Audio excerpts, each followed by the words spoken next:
ખેડાના મૌધામાં વિદ્યાર્થિનીની ચોટલી કાપતા વિવાદ સર્જાયો। કન્યા શાળામાં વિદ્યાર્થિનીની ચોટલી કાપી નાખવામાં આવી। શિક્ષિકાએ વિદ્યાર્થિનીની ચોટલી કાપતા વાલીઓમાં રોષ ફાટી નીકળ્યો છે। વિદ્યાર્થિની શાળાના નિયમોનો ભંગ કરતી હોવાનો શાળા તરફથી આક્ષેપ લગાવવામાં આવ્યો। સમગ્ર મામલે શાળાના આચાર્યએ ટીપીઈઓને જાણ કરી છે। તો ખેડાની આ ઘટના મૌધાની કન્યા શાળામાં વિદ્યાર્થિનીની શિક્ષકે ચોટલી કાપી નાખી।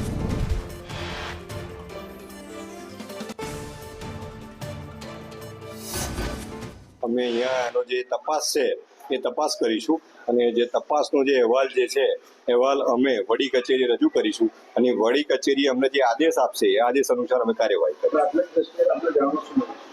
પ્રાથમિક દ્રષ્ટિએ એવું જાણવા મળ્યું છે કે જે બાળકી જે છે એના વાળ કાપ્યા છે એવું જાણવા મળેલ છે। એવું આચાર્યશ્રી દ્વારા અમને જાણ કરેલ છે।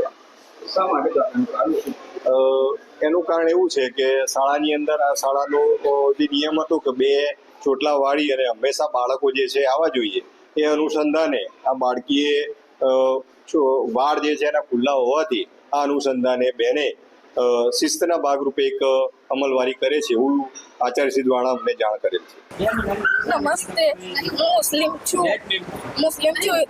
સંગીતા ટીચરે એવું કર્યું, મારી ચોટી કાપી નાખી સંગીતા ટીચરે ને એમ કહેતેલી કે એંગે નવી સ્કૂલમાં આવજે ને, નવી સ્કૂલમાં આવીશ ને તો તારા ગળા પર છોડી મૂકી દઈશ ને એંગે ને હું પીરસતેલી ને તો પીરસવા ના દે, પીરસવા દે પણ એંગે ને ખાવાનું ના આપે તો અમે કઈ જઈએ? અમે અહીંયા જ રહીએ ને, અમે ગરીબ લોકો કઈ જઈએ? તો તારે ચોટી કાપવાનું કારણ શું હતું બેટા? 2 ચોટીઓ ના વાળી લઈને એટલે કયા ટીચર હતા? સંગીતા ટીચર હતા। કયા ધોરણમાં ભણે છે? હું 8મા ધોરણમાં ભણું છું। પ્રાર્થના સમય દરમિયાન શિસ્તના ભાગરૂપે બાળકોનું તપાસ કરવામાં આવતી હોય છે।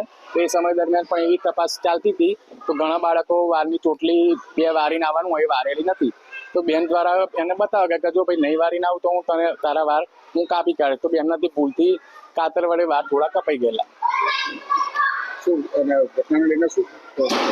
એના વાલી મમ્મી આવ્યા હતા અહીં, બેનનો જોડે માફી પણ મંગાવી એમણે। તો બેને એમને કહ્યું કે આજ ફરી ભૂલ નહીં થાય અને માફી પણ માંગી હતી।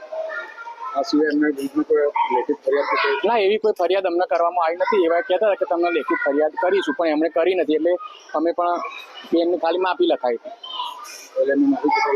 બેનનું લખાયેલું। ભાવનગરમાં પ્રાથમિક શાળાનો વધુ એક વિડીયો વાયરલ થયો છે। કમળેશ ગામની પ્રાથમિક શાળા છે જેમાં વિદ્યાર્થીઓ પાસે શાળાની છત પર ચડાવીને સાફ સફાઈ કરાવાઈ રહી છે। જીવના જોખમે વિદ્યાર્થીઓ પાસે સાફ સફાઈ કરાવાય છે અને સાફ સફાઈ કરાવતો વિદ્યાર્થીઓનો આ વિડીયો વાયરલ થયો છે। અગાઉ ગાડીની સફાઈનો વિડીયો વાયરલ થયો હતો, હવે વધુ એક વિડીયો વાયરલ થતા આચાર્ય સામે સવાલ ઉઠી રહ્યા છે, કારણ કે એક તરફ બાળકોને ભણાવવામાં નથી આવતા અને બીજી બાજુ એમને પાસે ન કરાવવામાં કામ કરાવવામાં આવી રહ્યા છે। જીવના જોખમે આ વિદ્યાર્થીઓ પાસે સાફ સફાઈ કરાવવામાં આવી રહી છે। ભાવનગરના કમળેશ પ્રાથમિક શાળાનો આ વિડીયો છે। તો બાળકોને ઉપર ચડીને જીવના જોખમે સાફ સફાઈ કરાવાય છે। આ છે સ્તર। આ એક જ દિવસમાં ગુજરાતની શાળાઓની અલગ અલગ ઘટના જે ઘણું બધું સાબિત કરે છે। ક્યાંક બાળકોને ભણાવવામાં નથી આવતા, સારું શિક્ષણ આપવામાં નથી આવતું, ક્યાંક બાળકોને હેરાન કરવામાં આવે છે, તો ક્યાંક બાળકો પાસે શિક્ષણ અપાવવાની જગ્યાએ આવું કામ કરાવવામાં આવી રહ્યું છે। આ પહેલા પણ અનેક વિડીયો સામે આવ્યા છે કે જ્યાં બાળકો પાસે બાંધકામ માટે ઈંટો ઉંચકાવવામાં આવતી હોય, ઘણી બધી વખત બાળકો પાસે સાફ સફાઈ કરાવવામાં આવતી હોય છે, શૌચાલય સફાઈ કરાવવામાં આવતા હોય છે અને આ ભાવનગરની શાળા કે જ્યાં બાળકો પાસે જીવના જોખમ સફાઈ કરાવવામાં આવી રહી છે। આ પહેલા બાળકો આ જ શાળાના આચાર્યની ગાડી સાફ કરતા હોય તેવો વિડીયો પણ વાયરલ થયો હતો અને હવે જીવના જોખમે છત ઉપર ચડાવીને આ વિદ્યાર્થીઓ પાસે સાફ સફાઈ કરાવવામાં આવી રહી છે। આ શિક્ષણનું કેવું સ્તર છે, આ શિક્ષણના કેવા હાલ છે આપણે જોઈ શકીએ છીએ। શાળાની ગંભીર બેદરકારી છે, આ લાલિયાવાડી છે। આ પહેલાં પણ આવી ઘટનાઓ સામે આવી ચૂકી છે। વિદ્યાર્થીઓ પાસે ન કરાવવાના કામ કરાવવામાં આવે છે। આમાં કાયદા છે, કડક કાયદા છે, પ્રતિબંધ છે કે બાળકો પાસે આવું કોઈ પણ કામ કરાવવામાં ન આવે, પરંતુ તેમ છતાં પણ આવું કામ કરાવવામાં આવે છે। કમળેશ ગામની આ પ્રાથમિક શાળાનો વિડીયો વાયરલ થઈ રહ્યો છે। પહેલા આચાર્યની કારની સાફ સફાઈ કરાવવામાં આવી હતી અને હવે આવી રીતે છત પર ચડાવીને તેમની પાસે સાફ સફાઈ કરાવવામાં આવી રહી છે। આમાં જો કોઈ મોટી દુર્ઘટના બને તો જવાબદારી કોની, એ સવાલ થાય। ભાવનગરની કમળેજ પ્રાથમિક શાળાનો આ વિડીયો છે કે જેમાં બાળકો છત પર ચડીને સાફ સફાઈ કરી રહ્યા છે। જે કામ એ સફાઈ કામદારોનું હોય એના માટે એમને નીમવામાં આવે છે, પગાર આપીને જેમને નીમવામાં આવતા હોય, પરંતુ એ કામ બાળકો પાસે શા માટે કરાવવામાં આવી રહ્યું છે? આચાર્ય સામે, અહીંયા શાળા સામે, સંચાલકો સામે સવાલ ઉઠી રહ્યા છે। હિતેન્દ્રસિંહ પડિયાર કે જેઓ જિલ્લા પ્રાથમિક શિક્ષણ અધિકારી ભાવનગરના ઇન્ચાર્જ છે, તેઓ આપણી સાથે જોડાય છે। હિતેન્દ્રસિંહ, બાળકો પાસે અહીંયા બાળકોને જ્ઞાન આપવાનું હોય, બાળકોને ભણાવવા માટે તમે શાળામાં બોલાવો છો, એની જગ્યાએ આવી રીતે સાફ સફાઈ કરાવવામાં આવી રહી છે। અમને ઇલેક્ટ્રોનિક મીડિયાના માધ્યમથી ધ્યાન પર આવેલું છે કે એક શાળાના આચાર્ય દ્વારા વિદ્યાર્થીઓ પાસે પોતાની કાર સાફ કરાવી છે। આ બાબતની ગંભીરતા લઈ અને આમાં તો છત પર ચડીને બાળકો હાથમાં સાવરણા લઈને સાફ સફાઈ કરી રહ્યા છે। જીવના બંને જોખમે વિડીયો અમારા ધ્યાનમાં આવ્યા છે। બંને વિડીયોને ધ્યાનમાં લઈ અને અમે શાળાના આચાર્યને તાત્કાલિક ચોક્કસ નોટિસ ઇસ્યુ કરી છે। પણ આવું વારંવાર બની કેમ રહ્યું છે? કેમ આવી રીતે નિયમોના ઉલાળિયા કરવામાં આવે છે સંચાલકો દ્વારા, શાળાઓ દ્વારા, આચાર્ય દ્વારા? વારંવાર તો ન કહી શકાય, ભાગ્યે જ આવી ઘટના બનતી હોય છે। ઘટના આ ન બનવી જોઈએ અને ન બને એના માટે અમે શિક્ષાત્મક કાર્યવાહી શરૂ કરી છે।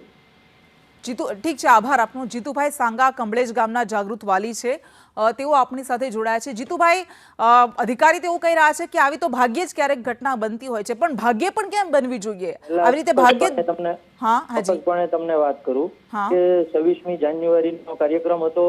26મી જાન્યુઆરીને બદલે એને 25મી તારીખે કર્યો સાહેબે। એને અંગત પ્રસંગમાં જવા માટે 26મી જાન્યુઆરીનો કાર્યક્રમ આગલે દિવસે કરી નાખ્યો। બીજું કે હિન્દી પુસ્તક 6 મહિના સુધી હિન્દી પુસ્તક વિના સ્કૂલમાં ભણાવ્યા। પછી અમારા ધ્યાને આવ્યું ત્યારે મેં સાહેબના ધ્યાને મૂક્યું ત્યારે એવું કીધું કે અમને ખબર નહોતી કે સ્કૂલમાં પુસ્તકો પડ્યા છે તો અમે દેતા ભૂલી ગયા, એવું કર્યું। બીજું કે કાર સાફ કરવાનો મામલો ત્રીજો, અને છત ઉપર ચડીને સાવણા લઈ બાળકોને 10-10 વર્ષના છોકરાઓને ઉપર ક્યાંક શોર્ટ સર્કિટ થયું તો એનો જવાબદાર કોણ છે? અને વારંવાર અમે રજૂઆત કરેલી છે, પણ શિક્ષકને હેડમાસ્ટરને બોલાવી જિલ્લા પંચાયત અને એને ખાલી એક ટકોર કરી દે કે ભાઈ તમે બીજી વાર આવું ન થવું જોઈએ। શિક્ષાત્મક પગલાં હજી લગીનમાં કોઈ લીધા નથી। હા, એટલે આપ કહો છો કે કામ પણ કરાવવામાં આવે છે અને બાળકોને પુસ્તકો પણ આપવામાં નથી આવતા। એટલી બધી બેદરકારી, એમને ખબર નથી કે પુસ્તકો શાળામાં છે? નહીં, 6 મહિના સુધી હિન્દી પુસ્તક વગર ભણાવ્યા અને એકમ કસોટીના આગલે દિવસ ખબર પડી કે વાલીએ અમને પુસ્તક નથી આપ્યા। કોને? શિક્ષકે।